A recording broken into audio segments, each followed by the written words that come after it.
The Brett Kavanaugh hearing was an absolutely huge thing because he was giving a testimony actually under oath, which means that you are swearing that everything you say is true and you are putting yourself at risk of perjury, which is breaking the law for not telling the truth in front of Congress.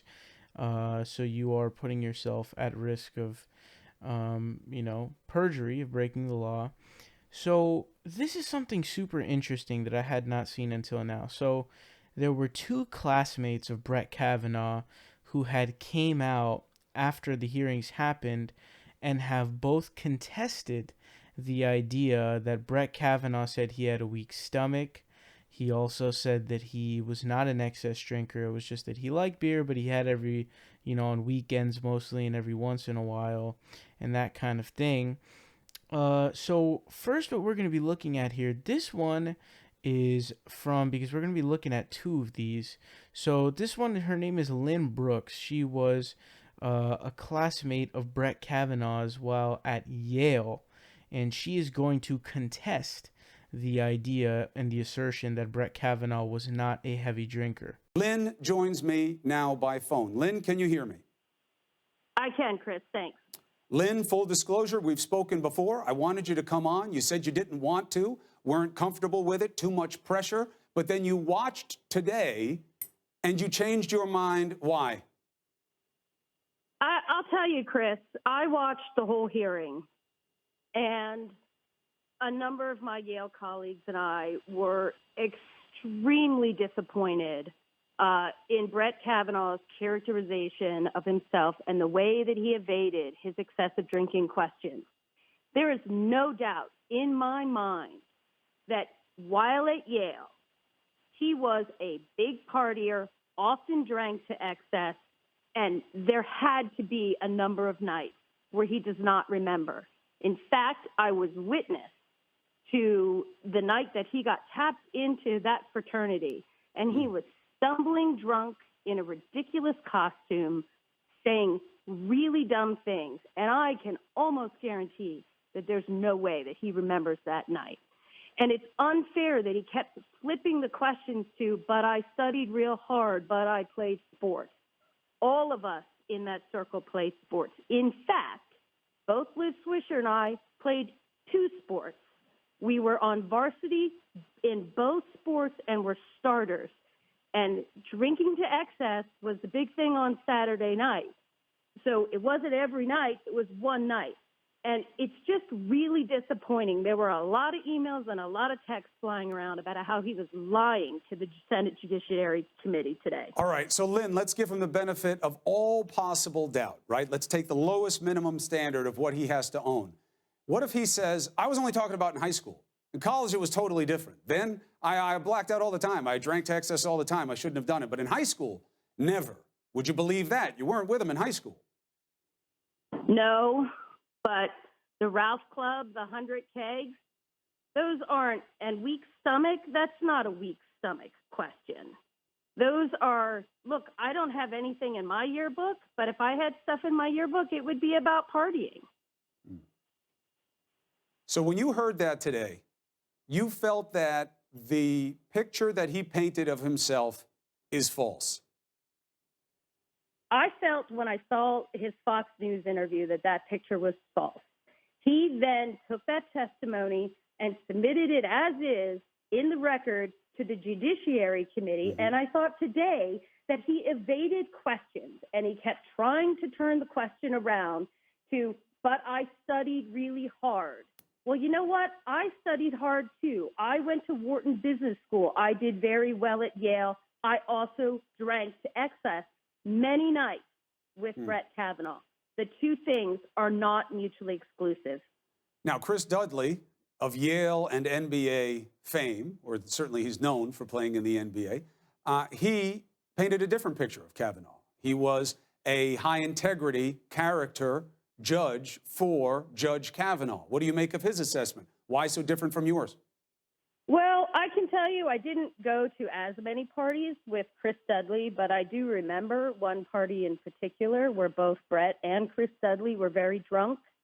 And they thought it would be really funny to barge into a room where a guy and girl had gone off together and embarrass that woman. Chris Dudley was, I believe, the one that went in under the egging on of Brett Kavanaugh, and they thought it was funny. The girl was mortified, and I was furious. So I'm not sure he's the best character witness. Now, look, not that this matters, but again, it's about the truth of what he says about himself. This is not a trial about guilt or innocence.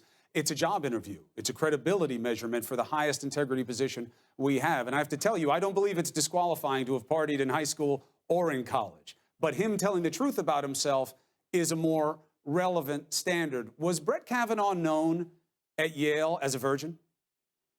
I have no idea.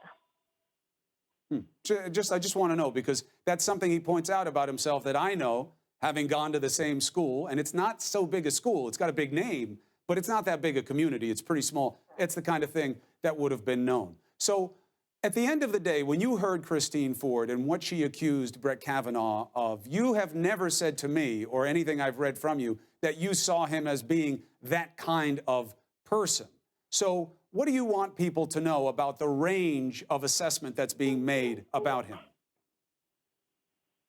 So here's what I would say.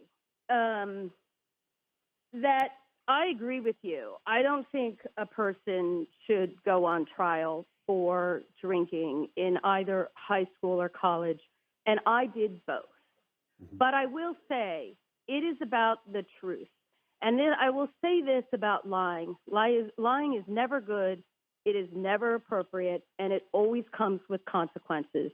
And while I can't speak to Brett, I will tell my two boys that lying is never good. And also, as their coach, I will tell them that winning isn't everything. It should be about how you play the game.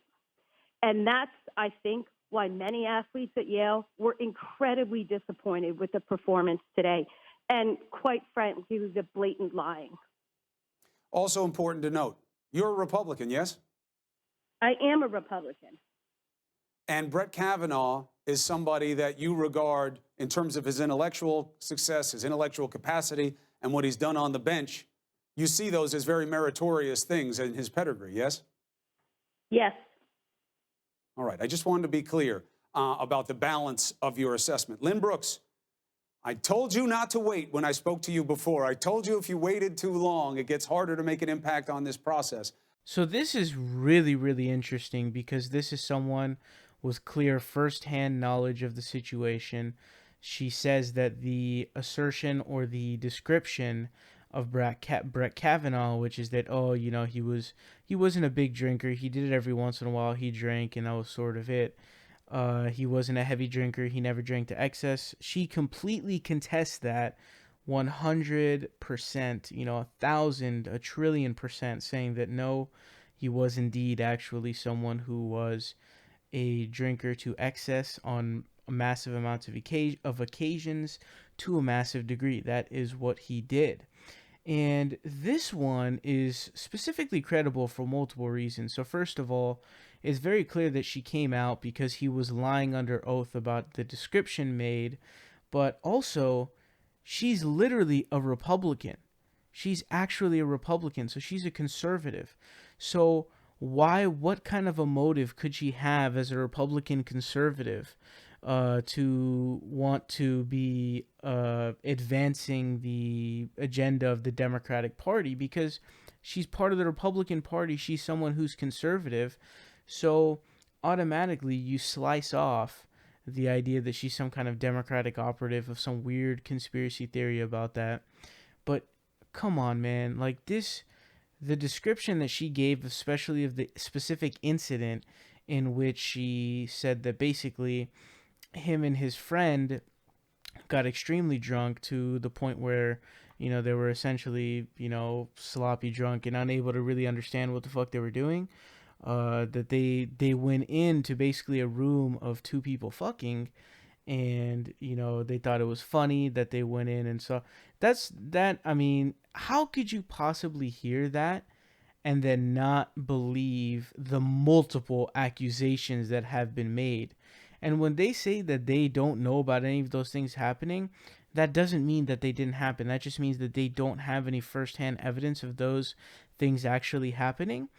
But knowing that he's an extremely excessive drinker to points of near blackout, how could you and the scene that she just described right there, she described a scene of basically him going in and going into a room in which there were two people fucking and the girl was very embarrassed. How could you possibly not imagine that these multiple accusations from 4 different women alleging attempted sexual assault? How could you possibly not believe them? And again, I want to repeat that this woman is extremely credible because her story adds up. She has the credibility behind her, and the idea that she's some Democratic operative doesn't exist because she's a Republican conservative. So that wouldn't make any sense. So that was actually the first one that I saw. Now the next one is going to be by Liz Swisher. She also came out against this post Brett Kavanaugh hearing. Let's check out what she had to say. Liz Swisher, one-time roommate of Debbie Ramirez, therefore Yale classmate of Brett Kavanaugh, joins us now on Primetime. Thank you for taking the opportunity. I know that this isn't what you've been dying to do with your life, but I'm glad you've recognized how much it matters right now. Thank you for having me, Chris. All right. So you heard me talking to your friend Lynne last night, and her feelings that she's a Republican. She believes in Kavanaugh's pedigree as a jurist, but she heard him say things under oath that she knows not to be true. Do you share her opinion? I do. I absolutely share her opinion. How so? What do you know about Brett Kavanaugh that he was not truthful about in the hearing? Well, I've known Brett since the very beginning of freshman year. He was always one of the beer drinking boys, and I drank beer with him. I liked beer. There's no problem with drinking beer in college. The problem is lying about it. He drank heavily. He was a partier. He liked to do beer bongs. He played drinking games. He was a sloppy drunk. He was more interested in impressing the boys than he was in impressing the girls. I never saw him be sexually aggressive, but he definitely was sloppy drunk. So, in terms of the allegations of a more serious nature, you have nothing on that. You never saw him do anything that you would call wrong or offensive or inappropriate with any women.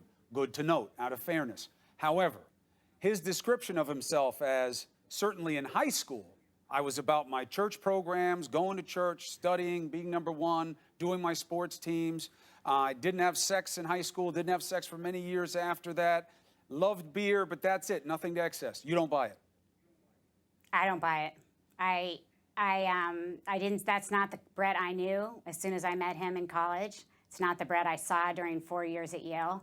And I don't think many of his answers were credible. I really question any senator that believes the Ralph Club had something to do with his known weak stomach. I knew of no weak stomach. That's not what Ralphing means to any college kid. Yes, it usually means that you're just throwing up from drinking too much, in general. Exactly. There were a lot of things that he explained in a way that didn't meet with a lot of people's expectations. Let me ask you something, though. If he is lying about how much he liked drinking and whether or not he got drunk a lot, if he is not telling the truth about that, do you think that that is disqualifying for him in this nomination? Absolutely. That's perjury. He was under oath. Even if it's not about the main allegations, even if he's telling the truth that I'm not the one who did this to Christine Ford, I didn't do what your former roommate at Yale, Ramirez, alleges. I never did that to her. I was never there. I didn't do any of that. If he's truthful about all that, but not telling the truth about how he was with booze, that's enough for you.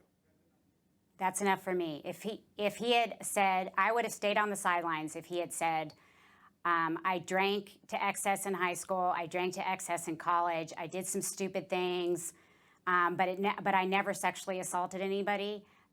That I would have stayed on the sidelines for. I didn't have any credible evidence to the contrary. But to lie under oath, to lie about that, then what else is true? To blur, in the highest position in the judiciary in our land, to not know the difference between truth and lies. That's just terrible. It's not about women versus men. It's not about Democrats versus Republicans. It's about the integrity of the Supreme Court. Now, I'm not asking you about what Ramirez alleges because you've already said you don't know anything about that. You were her roommate, but you weren't present. You hadn't heard about it at the time. You don't know anything about it. Let me ask you something. Are you willing to talk to the FBI? I'm willing to talk to the FBI. Yes. And that's a little bit of a scary proposition, too. You know, one of the differences, even if you put out a sworn statement, which some people have, I think in Mark Judge's case, it was through his attorney. So that's a little tricky in terms of whether or not that's a sworn statement that has the same penalty of a felony that others do. But when you sit across from the FBI, you have to tell them the truth or it's a crime. Not a problem for you? Not a problem for me. I believe in the truth. Liz Swisher, thank you very much for taking this opportunity. I know it is not a conversation that you've been dying to have, but it matters to the country. It matters right now. Thank you. Thank you, Chris. All right. So as you guys see, Liz Swisher painted a extremely similar, pretty much, non-differentiating description than we just saw Lynne Brooke explain.